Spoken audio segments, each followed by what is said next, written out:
ഗോതമ്പ് പൊടി കലക്കിയെടുത്ത് കോരിയൊഴിച്ച് ഒരു അടിപൊളി എഗ് പറാട്ട തയ്യാറാക്കിയെടുത്താലോ. സൂപ്പർ ഹെൽത്തിയും ടേസ്റ്റിയുമായിട്ടുള്ളൊരു ബ്രേക്ക്ഫാസ്റ്റ് റെസിപ്പിയാണ് ഇന്ന് ഷെയർ ചെയ്യുന്നത്. വീഡിയോ ഇഷ്ടപ്പെട്ടതാണെങ്കിൽ എൻ്റെ ചാനൽ സബ്സ്ക്രൈബ് ചെയ്തിട്ട് ഒന്ന് സപ്പോർട്ട് ചെയ്യണേ. അപ്പോൾ ആദ്യം നമുക്ക് മാവ് തയ്യാറാക്കിയെടുക്കാം. അപ്പോൾ അതിനായിട്ട് ഒരു ബൗൾ എടുത്തിട്ട് അതിലേക്ക് ഒരു മുട്ട പൊട്ടിച്ച് ഒഴിച്ചു കൊടുക്കാം. ഒരു സ്പൂൺ വെച്ചിട്ടോ വിസ്ക് വെച്ചിട്ടോ നമുക്കിത് നന്നായിട്ടൊന്ന് മിക്സ് ചെയ്തിട്ടെടുക്കാം. ഒന്ന് മിക്സ് ചെയ്തെടുത്താൽ മാത്രം മതി, വല്ലാണ്ട് അങ്ങോട്ട് പതപ്പിച്ചെടുക്കേണ്ട ആവശ്യമൊന്നുമില്ല. ഇപ്പോൾ അതാ ഞാനിതിവിടെ മിക്സ് ചെയ്തെടുത്തിട്ടുണ്ട്. ഇനി ഇതിലേക്ക് നമുക്ക് ഒരു 1/4 കപ്പ് പാൽ ഒഴിച്ചു കൊടുക്കാം. ഇനി നമുക്കിതിലേക്ക് 1/4 കപ്പ് വെള്ളം ചേർത്ത് കൊടുക്കാം. നമ്മൾ എത്ര പാലാണോ ചേർത്ത് കൊടുത്തിട്ടുള്ളത് അതേ അളവ് തന്നെ വേണം വെള്ളം ചേർത്ത് കൊടുക്കാൻ. ഇനി നമുക്കിതിലേക്ക് ഒരു 2 ടീസ്പൂൺ ഓയിൽ ചേർത്ത് കൊടുക്കാം. ഇനി ഇതെല്ലാം നന്നായിട്ടൊന്ന് യോജിച്ച് കിട്ടുന്നവരെ നമുക്കൊരു വിസ്ക് വെച്ചിട്ട് ഇതുപോലെ മിക്സ് ചെയ്തിട്ടെടുക്കാം. ഇപ്പോൾ ഇതാ ഞാനിതിവിടെ എല്ലാം നന്നായിട്ട് മിക്സ് ചെയ്തെടുത്തിട്ടുണ്ട്. ഇനി ഇതിലേക്ക് നമുക്ക് ആവശ്യത്തിന് ഉപ്പ് ചേർത്ത് കൊടുക്കാം. 1 ടീസ്പൂൺ ചില്ലി ഫ്ലേക്സ് ചേർത്ത് കൊടുക്കാം. ഇനി നമുക്കിതിലേക്ക് ഒരു 2-3 വെളുത്തുള്ളി ചെറിയ കഷ്ണങ്ങളാക്കി അരിഞ്ഞെടുത്ത് ചേർത്ത് കൊടുക്കാം. പിന്നെ ഇതിലേക്ക് കുറച്ച് മല്ലിയില ചെറുതായി കട്ട് ചെയ്ത് ചേർത്ത് കൊടുക്കാം. ഇനി നമുക്കിതിലേക്ക് 1 കപ്പ് ഗോതമ്പ് പൊടി ചേർത്ത് കൊടുക്കാം. ഗോതമ്പ് പൊടി ചേർത്ത് കൊടുക്കുമ്പം കുറച്ചായിട്ട് വേണം ചേർത്ത് കൊടുക്കാൻ, എന്നാൽ ഇത് ശരിക്കും മിക്സായി കിട്ടുള്ളൂ. ഇപ്പോൾ അതാ ഞാനിതിവിടെ പകുതിയോളം ചേർത്ത് കൊടുത്തിട്ടുണ്ട്. ഇനി നമുക്കൊരു വിസ്ക് വെച്ചിട്ട് ഇത് നന്നായിട്ടൊന്ന് മിക്സ് ചെയ്തിട്ടെടുക്കാം. ബാറ്റർ നല്ല സ്മൂത്തായിട്ട് തന്നെ തയ്യാറാക്കിയെടുക്കണം. ഇനി നമുക്ക് ബാക്കിയുള്ള ഗോതമ്പ് പൊടി കൂടി ഇതിലേക്ക് ചേർത്ത് കൊടുക്കാം. വീണ്ടും നമുക്കിതെല്ലാം നന്നായിട്ടൊന്ന് മിക്സ് ചെയ്തിട്ടെടുക്കാം. ഒട്ടും കട്ടകളൊന്നും ഇല്ലാതെ വേണം നമുക്ക് മാവ് തയ്യാറാക്കിയെടുക്കാൻ.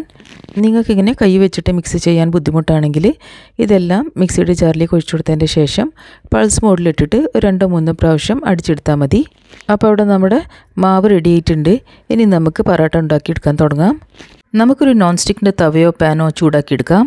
പാൻ ചൂടായി വരുമ്പം നമുക്ക് കുറച്ച് നെയ്യോ ഓയിലോ നന്നായിട്ടൊന്ന് എല്ലാ ഭാഗത്തും ബ്രഷ് ചെയ്ത് കൊടുക്കാം.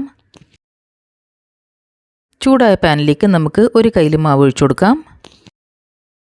പതുക്കെ നമുക്ക് മാവ് എല്ലാ ഭാഗത്തുനിന്ന് ചുറ്റിച്ചിട്ടെടുക്കാം. ഇനി നമുക്ക് മീഡിയം ടു ലോ ഫ്ലെയിമിൽ വെച്ചിട്ട് ഇതൊന്ന് വേവിച്ചെടുക്കാം. ഒരു 2 മിനിറ്റിന് ശേഷം ഇതിൻ്റെ മുകൾ ഭാഗമൊക്കെ ഒന്ന് ഡ്രൈ ആയി വരാൻ തുടങ്ങും. അതുപോലെ തന്നെ സൈഡൊക്കെ വിട്ട് വരാൻ തുടങ്ങും. ഈ സമയത്ത് സ്പാച്ചിൽ വെച്ചിട്ട് നമുക്കിതൊന്ന് മറിച്ചിട്ട് കൊടുക്കാം. ഇത് നന്നായിട്ട് ഡ്രൈ ആയി വന്നതിൻ്റെ ശേഷം മാത്രമേ മറിച്ചിട്ട് കൊടുക്കാൻ പാടുള്ളൂ, അല്ലെങ്കിൽ ഇത് മുറിഞ്ഞു പോകാൻ ചാൻസ് ഉണ്ട്.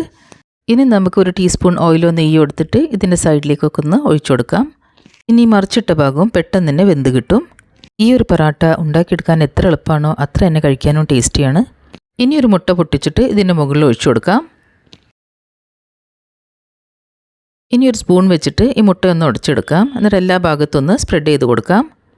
ഇതുപോലെ ചെയ്യണമെന്ന് നിർബന്ധമില്ല. നിങ്ങൾക്ക് പ്ലെയിൻ ആയിട്ടാണ് ഇഷ്ടമെങ്കിൽ നിങ്ങൾക്ക് പ്ലെയിൻ ആയിട്ട് തന്നെ പൊറോട്ട ചുട്ടെടുക്കാം. നമ്മൾ മാവ് തയ്യാറാക്കുമ്പോൾ തന്നെ മുട്ട ചേർത്തിട്ടാണല്ലോ തയ്യാറാക്കിയിട്ടുള്ളത്. അപ്പോൾ നിങ്ങൾക്ക് പ്ലെയിൻ ആയിട്ട് ചുട്ടെടുത്താലും മതി. ഇനി നമുക്ക് ഇതിൻ്റെ മുകളിൽ കുറച്ച് ചില്ലി ഫ്ലേക്സൊക്കെ ഇട്ട് കൊടുക്കാം.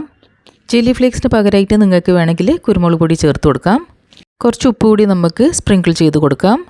എല്ലാ ഭാഗത്തും എത്തുന്ന രീതിയിൽ ഉപ്പൊന്ന് സ്പ്രിങ്കിൾ ചെയ്ത് കൊടുത്തതിൻ്റെ ശേഷം നമുക്ക് കുറച്ച് മല്ലിയിലയും കൂടി ചേർത്ത് കൊടുക്കാം. ഇനി നമുക്കിത് മറിച്ചിട്ട് കൊടുക്കാം. മുട്ട ഫുള്ളായിട്ട് കുക്കായി കിട്ടുന്നവരെയൊന്നും കാത്തിരിക്കേണ്ട, നമുക്കിത് പെട്ടെന്ന് തന്നെ മറിച്ചിട്ട് കൊടുക്കാം. ഇനി ഒരു 2 മിനിറ്റ് നേരം കൂടി ആ മറിച്ചിട്ട് സൈഡൊന്ന് വേവിച്ചെടുക്കാം. ഇനി നമുക്കിത് വീണ്ടും തിരിച്ചിട്ട് കൊടുക്കാം. അപ്പോൾ ഇതാ നമ്മുടെ എഗ് പറാട്ട തയ്യാറായിട്ടുണ്ട്. അപ്പോൾ അത്രയേ ഉള്ളൂ. വളരെ എളുപ്പത്തിൽ തന്നെ തയ്യാറാക്കാൻ പറ്റിയൊരു ഹെൽത്തി ആയിട്ടുള്ളൊരു ബ്രേക്ക്ഫാസ്റ്റ് റെസിപ്പിയാണ്. ഇത് നമുക്ക് ബ്രേക്ക്ഫാസ്റ്റിന് മാത്രമല്ല ഡിന്നറിനും തയ്യാറാക്കിയെടുക്കാൻ പറ്റും. പിന്നെ നമ്മളിവിടെ ഒട്ടും മൈദപ്പൊടിയൊന്നും യൂസ് ചെയ്തിട്ടില്ല. ഗോതമ്പ് പൊടി വെച്ചിട്ട് ഉണ്ടാക്കിയെടുത്തുകൊണ്ട് ഇത് നല്ല ഹെൽത്തിയും കൂടിയാണ്. തിരക്ക് പിടിച്ച സമയങ്ങളിലൊക്കെ നമുക്ക് വളരെ സിമ്പിളായിട്ട് ഉണ്ടാക്കാൻ പറ്റിയൊരു ബ്രേക്ക്ഫാസ്റ്റ് റെസിപ്പിയും കൂടിയാണ്. കുട്ടികളുടെ ടിഫിനിലേക്കൊക്കെ നമുക്കിത് പെട്ടെന്ന് തന്നെ ഉണ്ടാക്കിയെടുക്കാൻ പറ്റും. പിന്നെ നമ്മളിത് അധികം കട്ടിയിലല്ല തയ്യാറാക്കിയെടുക്കുന്നത്, അതുകൊണ്ട് ഇത് പെട്ടെന്ന് തന്നെ വെന്ത് കിട്ടും.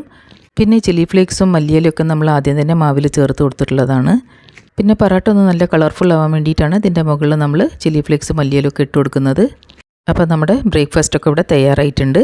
നമുക്കിനി പറാട്ട ഒക്കെ എടുത്തിട്ട് സെർവിങ് പ്ലേറ്റേക്ക് മാറ്റാം.